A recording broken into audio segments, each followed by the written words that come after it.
இரட்சகர் இயேசுவின் நாமத்தில் வாழ்த்துக்கள். இந்த நாளிலும் யோவான் எழுதின சுவிசேஷம் 13வது அதிகாரம் 1-17 வரையிலும் பாதங்களை கழுவுகிற ஒரு சம்பவத்தை குறித்து நாம் இங்கே பார்க்க முடியும். யோவான் சுவிசேஷத்தில் மட்டும் வரும் தனித்தன்மை மிக்க ஒரு நிகழ்ச்சி ஓவியங்களில் இது ஒன்றாக காணப்படுகிறது. ஆண்டவரும் போதகருமாகிய நானே உங்கள் கால்களை கழுவினதுண்டானால் நீங்களும் ஒருவருடைய கால்களை ஒருவர் கழுவ கடவீர்கள் என்று வசனம் 13-14 நான் உங்களுக்கு செய்தது போல நீங்களும் செய்யும்படி உங்களுக்கு மாதிரியை காண்பித்தேன் என்று இயேசு கிறிஸ்து இங்கே அழுத்தமான வார்த்தைகளுடன் இந்த நிகழ்ச்சியை அவர் பேசினதாக யோவான் வரைந்திருக்கிறதை நாம் பார்க்கிறோம்.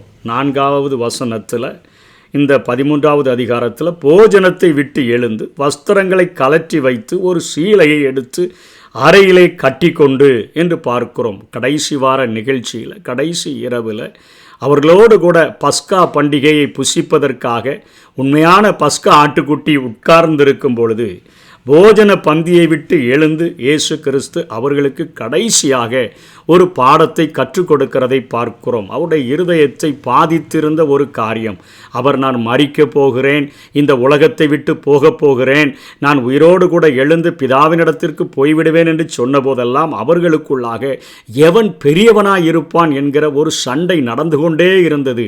அவர்களுக்குள்ளாக இந்த பெருமையின் நிமித்தம் ஒரு ஒற்றுமை இல்லாத, ஒரு ஒருமனம் இல்லாத, ஒரு ஒருமனப்பாடு இல்லாத சூழ்நிலை நிலவினதை அந்த போஜன பந்தி இருக்கையில் அவருடைய இருதயத்தை பாதித்தபடியினால அவர்களுக்கு ஒரு ஆழமான சத்தியத்தை சொல்லியாவது இவர்களை எப்படியாகிலும் இந்த காரியத்தில் சரி பண்ண வேண்டும் என்று சொல்லி இயேசு விரும்புகிறதை பார்க்கிறோம். இயேசு அவர்களுக்கு புரியும்படியாக அவர்களுடைய கலாச்சார நடையிலே பேசுகிறார். எந்த ஒரு தெய்வமும் எந்த ஒரு மனிதனிடத்திலும் புரியாத பாஷையிலோ புரியாத காரியத்தையோ வெளிப்படுத்துகிறதில்லை. அவர்களுடைய மொழி நடைகளிலே அவர்களுக்கு புரியும்படியாகத்தான் பேசுவார். இயேசுவும் சீஷர்களிடத்தில் அவர்களுக்கு புரியும்படியான ஒரு நடையில் யூதர்களுடைய முறைமையை எடுத்துக்கொண்டு ஆண்டவர் அங்கே பேசுகிறதை பார்க்கிறோம். யூதர்களுக்கு பேசும்பொழுது அவர்கள் ஆடு மேய்க்கிற தொழிலை உடையவர்களாக இருந்தபடியினாலே தன்னை ஒரு நல்ல மேய்ப்பனாக அடையாளப்படுத்தி அவர்களுக்கு சொல்லிக் கொடுக்கிறதை நாம் பார்க்கிறோம்.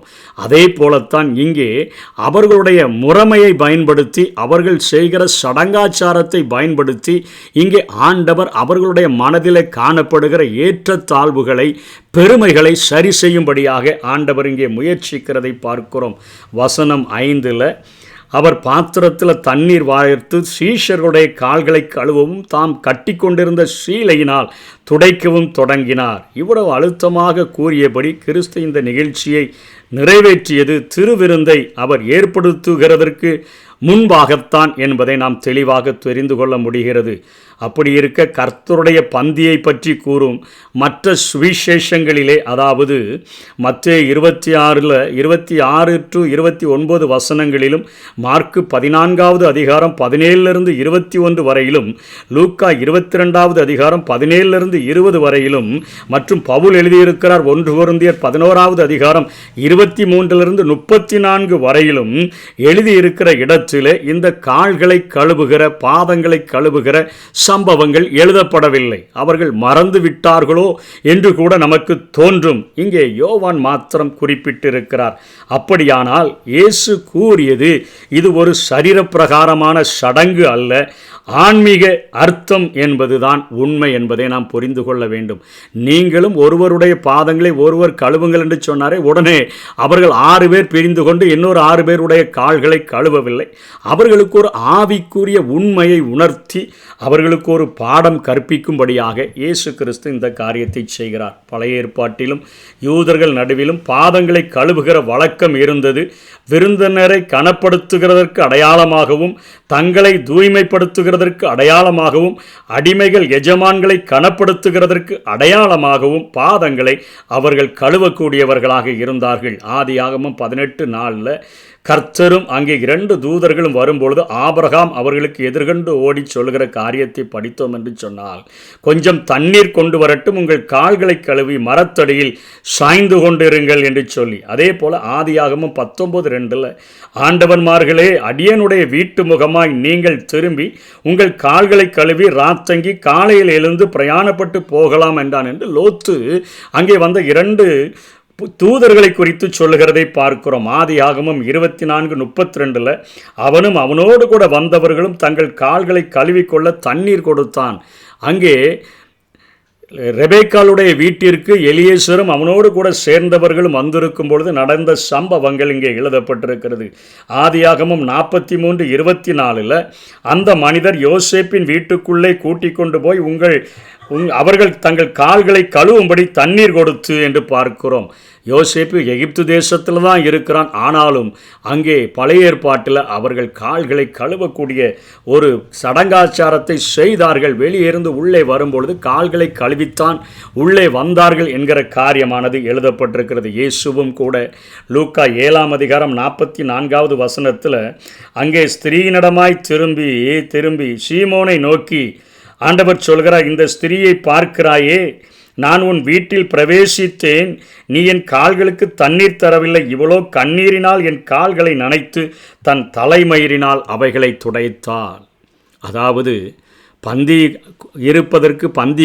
அவருக்கு என்று போஜனம் கொடுப்பதற்கு விருந்தழைப்பதற்கு அழைத்தவன் அங்கே ஆண்டவருக்கு கால்களை கழுவுவதற்கு யூதன் அழைத்தான், யூதருக்கு தண்ணீர் தரவில்லை. ஆனால் இவள் தன்னுடைய கண்ணீரினால் என் பாதங்களை கழுவி தன் தலைமயிரினால் துடைத்தார். அது அவர்களுக்கான ஒரு சடங்காச்சாரமாக இருந்தது. இங்கே கிறிஸ்து அறையில் சீலையை கட்டிக்கொண்டு ஒரு பணி செய்கிறார். இது ஒரு அடிமையை நினைவுபடுத்தக்கூடியதாக இங்கே காணப்படுகிறது. பிலிப்பியர் 2:6 வரை பார்க்கிறோமே, அவர் தேவனுடைய ரூபமாயிருந்தும் தேவனுக்கு சமமாயிருப்பதை கொள்ளையாடின பொருளாக எண்ணாமல் தம்மைத்தாமே வெறுமையாக்கி அடிமையின் ரூபம் எடுத்து மனுஷ சாயலானார் என்று பார்க்கிறோமே. தம்மைத்தாமே தாழ்த்துகிற காரியத்தை பார்க்கிறோம். மத்தேயு 20:26 வரையும் சொல்கிறார், உங்களுக்குள்ளே அப்படி இருக்கலாகாது. உங்களில் எவனாயிலும் பெரியவனாய் இருக்க விரும்பினால் அவன் உங்களுக்கு பணிவிடைக்காரனாய் இருக்க கடவன். உங்களில் எவனாயிலும் முதன்மையாய் இருக்க விரும்பினால் அவன் உங்களுக்கு ஊழியக்காரனாய் இருக்க கடவன். அப்படியே மனுஷகுமாரனும் ஊழியம் கொள்ளும்படி வராமல் ஊழியம் செய்யவும் அநேகரை மீட்கும் பொருளாக தம்முடைய ஜீவனை கொடுக்கவும் வந்தார் என்றார். இங்கே ஆண்டவர் ஒரு ஆவிக்குரிய சத்தியத்தை அவர்களுக்கு போதிக்கிறார். மாறி மாறி திருவிருந்து எடுப்பதற்கு முன்பாக, போஜனம் பண்ணுகிறதற்கு முன்பாக கால்களை கழுவ வேண்டியதில்லை. அதற்காக ஆண்டவர் அருமையான சத்தியங்களை கற்றுக் கொடுக்கிறார். வசனம் 7 மேலும் பேதுருவிடம், நான் செய்கிறது இன்னதென்று இப்பொழுது அறியாய். இப்போ எல்லாருக்கும் தெரியும், காலை தான் கழுவிட்டு இருக்கிறாரு, சீலையினால் துடைக்கிறார் என்று.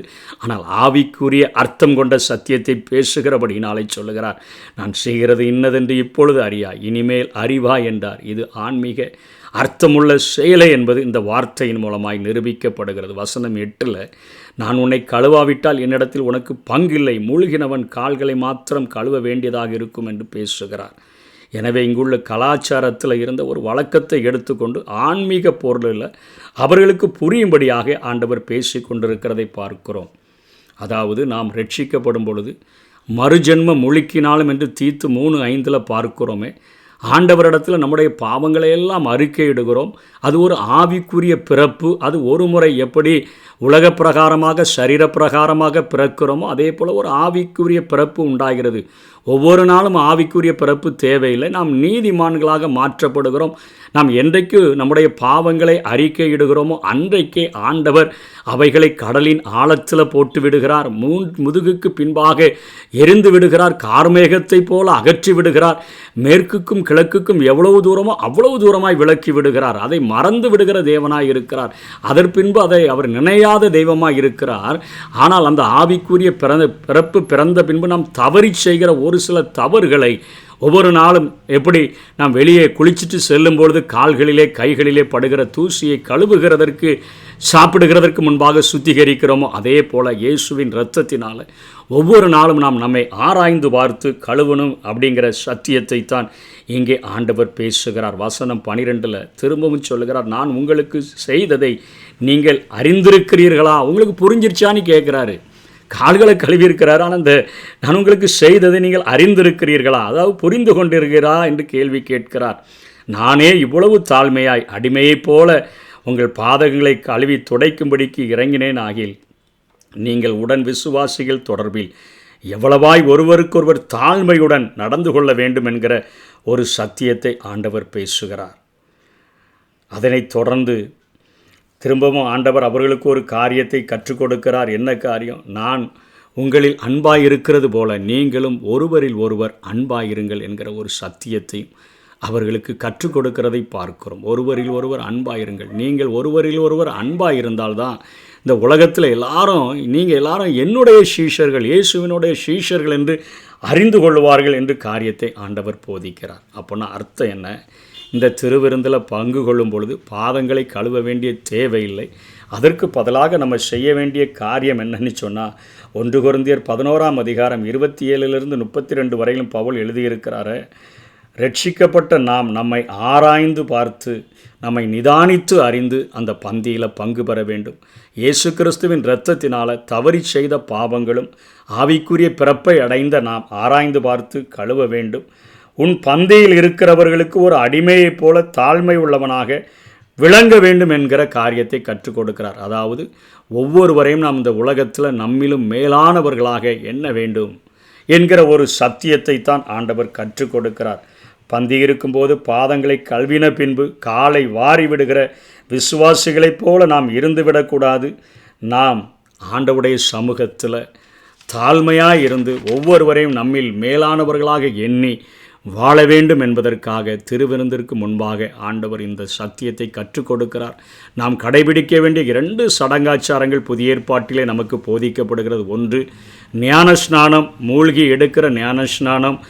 அவருடைய மரணத்திற்கு உள்ளான மரணத்துக்கு ஒப்பாகிறோம், அவருடைய உயிர்த்தெழுதலுக்கு ஒப்பாக நாம் உயிரோடு கூட எழும்புகிறதற்காக தண்ணீரில் மூழ்கி நாம் ஞானஸ்நானம் எடுக்கிறோம். கிறிஸ்துவினுடைய உயிர்த்தெழுதலின் சாயலில் நாம் இணைக்கப்படுகிறோம். மரணத்தின் சாயலில் இணைக்கப்பட்டு உயிர்த்தெழுதலின் சாயலில் இணைக்கப்படுகிற சடங்காச்சாரத்தையும் செய்ய வேண்டும். அதே போல் ஆசீர்வதிக்கப்பட்ட அவருடைய சரீரம், ஆசீர்வதிக்கப்பட்ட இரத்தம், அதை நினைவு கூறும்படியாக இந்த காரியத்தையும் நாம் செய்ய வேண்டும். இந்த 2 சடங்காச்சாரங்களை தவிர வேறு எந்த காரியத்தையும் வேதம் செய்கிறதற்கு நம்மை அறிவுறுத்துகிறதில்லை. இதிலே கொஞ்சம் ஜாக்கிரதையாக இருப்போம், நம்மை தாழ்த்துவோம். கர்த்தர் தாமே நம்மை ஆசீர்வதிப்பாராக. ஆமென்.